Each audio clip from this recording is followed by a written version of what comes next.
Assalamualaikum warahmatullahi wabarakatuh. Saya Fitriyanti Nurul, mahasiswa keperawatan semester 1 kelas B. Di sini saya akan menjelaskan tentang komunikasi terapeutik, di mana komunikasi terapeutik ini dilakukan oleh perawat, pasien, ataupun keluarga pasien. Tujuan dari komunikasi terapeutik adalah untuk membina hubungan atau menjalin hubungan saling percaya.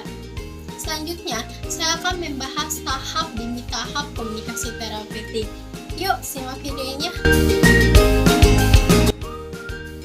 Tahap pertama dalam komunikasi terapeutik adalah tahap prainteraksi, di mana tahap prainteraksi adalah masa persiapan perawat sebelum bertemu dengan pasien. Jadi, yang harus dipersiapkan perawat untuk bertemu dengan pasien adalah melihat status kesehatan medis pasien. Kedua, menyiapkan diri sebelum bertemu dengan pasien.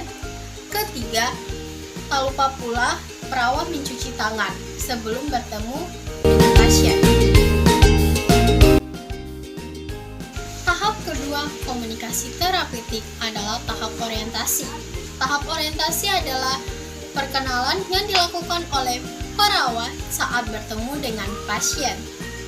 Pada tahap ini, saat memasuki ruangan pasien, maka perawat mengucapkan Assalamualaikum Ibu, Assalamualaikum Pak, atau Selamat pagi Ibu, Selamat pagi Pak. Setelah itu, perawat memperkenalkan diri dan menjelaskan maksud dan tujuan. Misalnya, perkenalkan, saya perawat Fitri yang akan berjaga pada pukul sekian ke sekian. Kemudian, perawat menjelaskan maksud. Misalnya, Ibu, kedatangan saya ke sini adalah untuk mengecek suhu Ibu.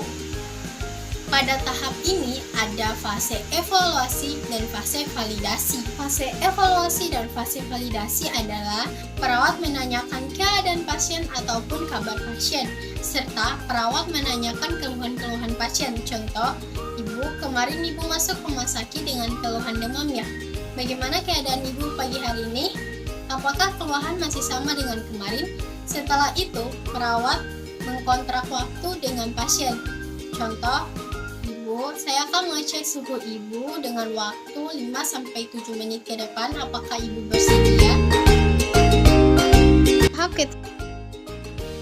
ketiga dalam komunikasi terapeutik adalah tahap kerja.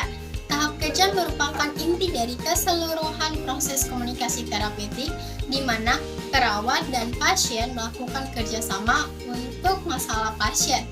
Tahap kerja ini berhubungan dengan rencana tindakan yang dilakukan oleh perawat untuk pasien. Dalam tahap ini, perawat harus melakukan pendekatan, yaitu tidak menggurui, memaki, serta menggunakan bahasa yang sopan. Contoh, maaf ya Bu, saya ingin mengecek suhu Ibu di dahi. Mohon maaf ya Bu, setelah melakukan pengecekan suhu, maka harus memberikan hasil kepada pasien. Contoh, baik Ibu, suhu tubuh Ibu sudah turun ya, jadi 30.